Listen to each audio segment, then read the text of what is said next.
ओम शांति। आइए सुनते हैं प्यारे बाप दादा की 7 जनवरी 2023 की साकार वाणी। मीठे बच्चे, तुम्हें बाप द्वारा बाप की लीला अर्थात ड्रामा के आदि मध्य अंत का ज्ञान मिला है। तुम जानते हो अब यह नाटक पूरा होता है, हम घर जाते हैं। प्रश्न है, स्वयं को बाप के पास रजिस्टर कराना है तो उसके लिए कौन सा कायदा है? उत्तर, बाप के पास रजिस्टर होने के लिए एक बाप पर पूरा पूरा बलि चढ़ना पड़ता। दूसरा, अपना सब कुछ भारत को स्वर्ग बनाने की सेवा में सफल करना होता। तीसरा, संपूर्ण निर्विकारी बनने का कसम उठाना पड़ता और फिर रहकर भी दिखाना होता। ऐसे बच्चों का नाम ऑलमाइटी गवर्नमेंट के रजिस्टर में आ जाता है। उन्हें नशा रहता है कि हम भारत को स्वर्ग व राजस्थान बना रहे हैं। हम भारत की सेवा के लिए बाप पर बलि चढ़ते हैं। गीत बजा है ओम नमो शिवाय। ओम शांति। जिसकी महिमा में यह गीत है वही बैठकर अपने रचना की महिमा सुनाते हैं, जिसको लीला भी कहा जाता है। लीला कहा जाता है नाटक को और महिमा होती है गुणवान की, तो उनकी महिमा सबसे न्यारी है। मनुष्य तो जानते नहीं, बच्चे जानते हैं कि उस परमपिता परमात्मा का ही इतना गायन है, जिसकी शिव जयंती भी अब नज़दीक है। शिव जयंती के लिए यह गीत भी अच्छा है। तुम बच्चे उसकी लीला को और उनकी महिमा को जानते हो। बरोबर यह लीला है, इसको नाटक ड्रामा भी कहा जाता है। बाप कहते हैं कि देवताओं से भी मेरी लीला न्यारी है। हर एक की अलग अलग लीला होती है। जैसे गवर्नमेंट में प्रेसिडेंट का, मिनिस्टर का मर्तबा अलग अलग है ना। अगर परमात्मा सर्वव्यापी होता तो सबकी एक एक्ट हो जाती। सर्वव्यापी कहने से ही भूख मरे हैं। कोई भी मनुष्य न बाप को न बाप की अपरम अपार महिमा को जानते हैं। जब तक बाप को न जाने तब तक रचना को भी जान न सकें। अभी तुम बच्चों ने रचना को भी जाना है। ब्रह्मांड सूक्ष्म वतन और मनुष्य सृष्टि का चक्र बुद्धि में फिरता रहता है। यह लीला अथवा रचना के आदि मध्य अंत की नॉलेज। इस समय दुनिया के मनुष्य हैं नास्तिक, कुछ भी नहीं जानते और गपोड़े कितने लगाते हैं। साधु लोग भी कॉन्फ्रेंस आदि करते रहते हैं। बेचारों को यह पता ही नहीं कि अब नाटक पूरा होता है, अभी कुछ टच होता है, जबकि नाटक पूरा होने को आया है। अभी सब कहते हैं राम राज्य चाहिए। क्रिश्चियन के राज्य में ऐसे नहीं कहते थे कि नया भारत हो। अभी बहुत दुख हैं तो सभी आवाज़ करते हैं कि हे प्रभु दुख से छुड़ाओ। कलयुग अंत में जरूर जास्ती दुख होगा। दिन प्रतिदिन दुख वृद्धि को पाता जाएगा। वह समझते हैं सभी अपना अपना राज्य करने लग पड़ेंगे, परंतु यह विनाश तो होना ही है, यह कोई जानते नहीं। तुम बच्चों को कितना खुशी में रहना चाहिए। तुम किसको भी कह सकते हो कि बेहद का बाप स्वर्ग रचता है, तो बच्चों को भी स्वर्ग की बादशाही होनी चाहिए। भारतवासी खास इसलिए याद करते हैं, भक्ति करते हैं, भगवान से मिलने चाहते हैं। श्री कृष्णपुरी में जाने चाहते हैं, जिसको ही स्वर्ग कहते हैं, परंतु यह नहीं जानते कि सतयुग में ही श्री कृष्ण का राज्य था। अभी फिर यह कलयुग पूरा होगा, सतयुग आएगा, तब फिर श्री कृष्ण का राज्य होगा। यह तो सभी जानते हैं कि शिव परमात्मा की सभी संतान हैं। फिर परमात्मा ने नई सृष्टि रची होगी तो जरूर ब्रह्मा के मुख द्वारा रची होगी। ब्रह्मा मुख वंशावली तो जरूर ब्राह्मण कुलभूषण होंगे। वह समय भी संगम का होगा। संगम है कल्याणकारी युग, जब परमात्मा ने बेठ राजयोग सिखाया होगा। अभी हम हैं ब्रह्मा मुख वंशावली ब्राह्मण। बाकी तुम कहेंगे हम कैसे माने कि ब्रह्मा के तन में परमात्मा आकर राजयोग सिखाते हैं। तुम भी ब्रह्मा मुख वंशावली बन राजयोग सीखो तो आपे ही तुमको भी अनुभव हो जाएगा। इसमें बनावट की व अंधश्रद्धा की कोई बात ही नहीं। अंधश्रद्धा तो सारी दुनिया में है। इसमें भी खास भारत में गुड़ियों की पूजा बहुत होती है। आइडल प्रस्त भारत को ही कहा जाता है। ब्रह्मा को कितनी भुजाएं देते हैं, अब यह कैसे हो सकता। हाँ, ब्रह्मा के बहुत बच्चे हैं। जैसे विष्णु को 4 भुजाएं दिखाते हैं, 2 लक्ष्मी की, 2 नारायण की, वैसे ब्रह्मा के भी इतने बच्चे होंगे। समझो 4 करोड़ बच्चे हो तो ब्रह्मा की 8 करोड़ भुजा हो जाए, परंतु ऐसे है नहीं। बाकी प्रजा तो जरूर होगी। यह भी ड्रामा में नूंद है। बाप आकर यह सब बातें समझाते हैं। वह तो समझ नहीं सकते कि आखिर क्या होना है। कितने प्लेन्स बनाते हैं, किस्म किस्म के प्लेन्स बनाते हैं। यहाँ बाबा का तुम बच्चों के लिए एक ही प्लेन है और यह राजधानी स्थापन हो रही है। जो जितनी मेहनत कर आप सामान बनाएंगे उतना ऊंच पद पाएंगे। बाप को नॉलेजफुल, ब्लिसफुल, रहम दिल कहते हैं। बाप कहते हैं मेरा भी ड्रामा में पार्ट है। माया सब पर बेरहमी कर रही है, हमको आकर रहम करना पड़ता है। तुम बच्चों को राजयोग भी सिखाता हूँ, सृष्टि चक्र का राज भी समझाता हूँ। नॉलेजफुल को ज्ञान का सागर कहा जाता है। तुम बच्चे जानते हो, किसको समझा भी सकते हो। या अंधश्रद्धा की तो कोई बात ही नहीं। हम निराकार परमपिता परमात्मा को मानते हैं। पहले पहले उनकी महिमा करनी चाहिए। वह आकर राजयोग द्वारा स्वर्ग रचते हैं, फिर स्वर्गवासियों की महिमा करनी चाहिए। भारत स्वर्ग था तो सभी सर्वगुण संपन्न 16 कला संपूर्ण थे। 5000 वर्ष की बात है तो परमात्मा की महिमा सबसे न्यारी है। फिर है देवताओं की महिमा। इसमें अंधश्रद्धा की कोई बात नहीं। यहाँ तो सब बच्चे हैं, फॉलोअर्स नहीं है। यह तो फैमिली है। हम ईश्वर की फैमिली है। असल में तो हम सब आत्माएं परमपिता परमात्मा के बच्चे हैं। तो फैमिली हुई ना।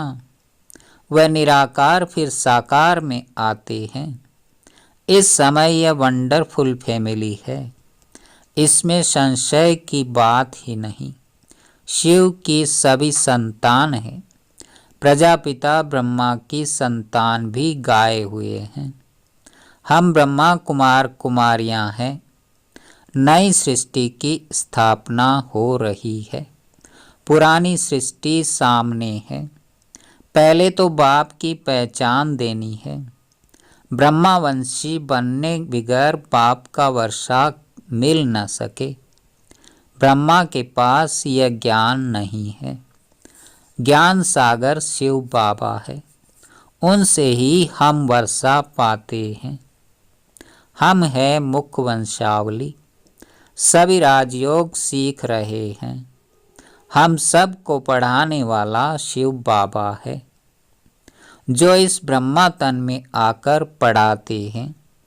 यह प्रजापिता ब्रह्मा जो व्यक्त है, वह जब संपूर्ण बन जाते हैं तब फरिश्ता बन जाते हैं। सूक्ष्म तनवासियों को फरिश्ता कहा जाता है। वहाँ हड्डी मांस नहीं रहता। बच्चियाँ साक्षात्कार भी करती हैं। बाप कहते हैं भक्ति मार्ग में अल्पकाल का सुख भी मेरे द्वारा ही तुमको मिलता है। दाता मैं एक ही हूँ, इसलिए ईश्वर अर्पण करते हैं। समझते हैं ईश्वर ही फल देते हैं। साधु संत आदि का कभी नाम नहीं लेते हैं। देने वाला एक बाप है, करके निमित्त कोई द्वारा दिलाते हैं। उनकी महिमा बढ़ाने के लिए वह सब हैं अल्पकाल का सुख। यह है बेहद का सुख। नए नए बच्चे आते हैं तो समझते हैं जिस मत पर हम थे उनको फिर हम यह नॉलेज समझाएं। इस समय सब माया की मत पर हैं। यहाँ तो तुमको ईश्वरीय मत मिलती है। यह मत आधा कल्प चलती है, क्योंकि सतयुग त्रेता में हम इसकी प्रारब्ध भोगते हैं। वहाँ उल्टी मत होती नहीं, क्योंकि माया ही नहीं है। उल्टी मत तो बाद में ही शुरू होती है।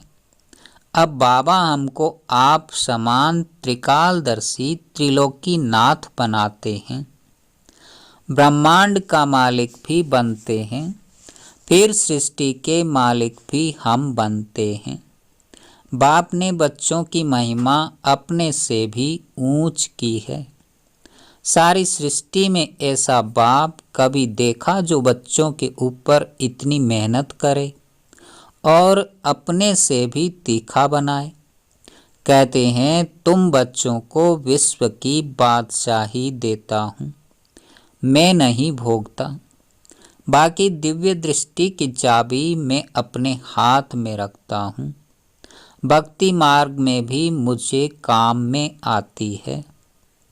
अब भी ब्रह्मा का साक्षात्कार कराता हूँ कि इस ब्रह्मा के पास जाकर राजयोग सीख भविष्य प्रिंस बनो। यह तो बहुतों को साक्षात्कार होता है। प्रिंस तो सभी ताज सहित होते हैं।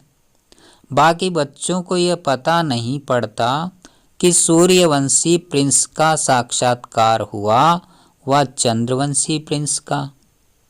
जो बाप के बच्चे बनते हैं वह प्रिंस प्रिंसेस तो जरूर बनेंगे, फिर आगे व पीछे। अच्छा पुरुषार्थ होगा तो सूर्यवंशी बनेगा, नहीं तो चंद्रवंशी। तो सिर्फ प्रिंस को देख खुश नहीं होना है। यह सब पुरुषार्थ पर मदार रखते हैं। बाबा तो हर बात क्लियर कर समझाते हैं। इसमें अंधश्रद्धा की बात नहीं है। यह है ईश्वरीय फैमिली। इस हिसाब से तो वह भी ईश्वरीय संतान है, परंतु वह कलयुग में है। तुम संगम पर हो। किसके पास भी जाओ बोलो हम शिववंशी ब्रह्मा मुख वंशावली ब्राह्मण ही स्वर्ग का वर्षा पा सकते हैं। किसको अच्छी रीति समझाने की मेहनत करनी पड़ती है। 150 को समझाएं तब उनसे कोई एक निकले। जिसकी तकदीर में होगा वह कोटों में कोई निकलेगा। आप सामान बनाने में टाइम लगता है। बाकी साहूकार का आवाज़ बड़ा होता है। मिनिस्टर के पास जाते हैं तो पहले वह पूछते हैं आपके पास कोई मिनिस्टर आता है। जब सुनाते हैं कि हाँ आते हैं तो कहेंगे अच्छा हम भी चलते हैं। बाप कहते हैं मैं बिल्कुल साधारण हूँ, तो साहूकार कोई बिरला ही आते हैं। आने जरूर है परंतु अंत में। तुम बच्चों को बहुत नशा रहना चाहिए, उन्हों को समझाना है हम तो भारत की तन मन धन से सेवा करते हैं। तुम भारत की सेवा के लिए ही बलि चढ़े हो ना। ऐसा फिलैंथ्रोपिस्ट कोई होता नहीं। वह तो पैसे इकट्ठे कर मकान आदि बनाते रहते हैं। आखिर तो यह सब कुछ मिट्टी में मिल जाना है। तुमको तो सब कुछ बाबा पर बलि चढ़ाना है। भारत को स्वर्ग बनाने की सेवा में ही सब कुछ लगाना है। तो फिर वर्षा भी तुम ही पाते हो। तुमको नशा चढ़ा हुआ है। हम ऑलमाइटी अथॉरिटी के बच्चे हैं। हम उनके पास रजिस्टर हो गए। बाबा पास रजिस्टर होने में बहुत मेहनत लगती है। जब संपूर्ण निर्विकारी पने का कसम उठावे और रहकर भी दिखाएं तब बाबा उसे रजिस्टर करते हैं। बच्चों को बहुत नशा रहना चाहिए कि हम भारत को स्वर्ग व राजस्थान बना रहे हैं, तब उस पर राज्य करेंगे। अच्छा, मीठे मीठे सिकिलधे बच्चों प्रति माता पिता बाप दादा का याद प्यार और गुड मॉर्निंग। रूहानी बाप की रूहानी बच्चों को नमस्ते।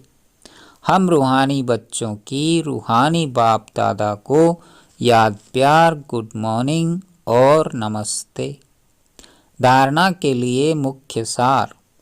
हम ईश्वरीय संतान एक ईश्वर की फैमिली के हैं। हमें अभी ईश्वरीय मत मिल रही है। इस रूहानी नशे में रहना है, उल्टी मतों पर नहीं चलना है। दूसरा, भारत की सेवा के लिए ब्रह्मा बाप के समान पूरा पूरा बलि चढ़ना है। तन मन धन भारत को स्वर्ग बनाने में सफल करना है। पूरा पूरा फिलैंथ्रोपिस्ट दानी बनना है। वरदान, परमात्म प्यार की छत्र छाया में सदा सेफ रहने वाले, दुखों की लहरों से मुक्त भवः। जैसे कमल पुष्प कीचड़ पानी में होते भी न्यारा रहता है और जितना न्यारा उतना सबका प्यारा है, ऐसे आप बच्चे दुख के संसार से न्यारे और बाप के प्यारे हो गए। यह परमात्म प्यार छत्र छाया बन जाता है और जिसके ऊपर परमात्म छत्र छाया है उसका कोई क्या कर सकता। इसलिए फखुर में रहो कि हम परमात्म छत्र छाया में रहने वाले हैं। दुख की लहर हमें स्पर्श भी नहीं कर सकती। स्लोगन, जो अपने श्रेष्ठ चरित्र द्वारा बाप दादा तथा ब्राह्मण कुल का नाम रोशन करते हैं वही कुल दीपक है। ओम शांति।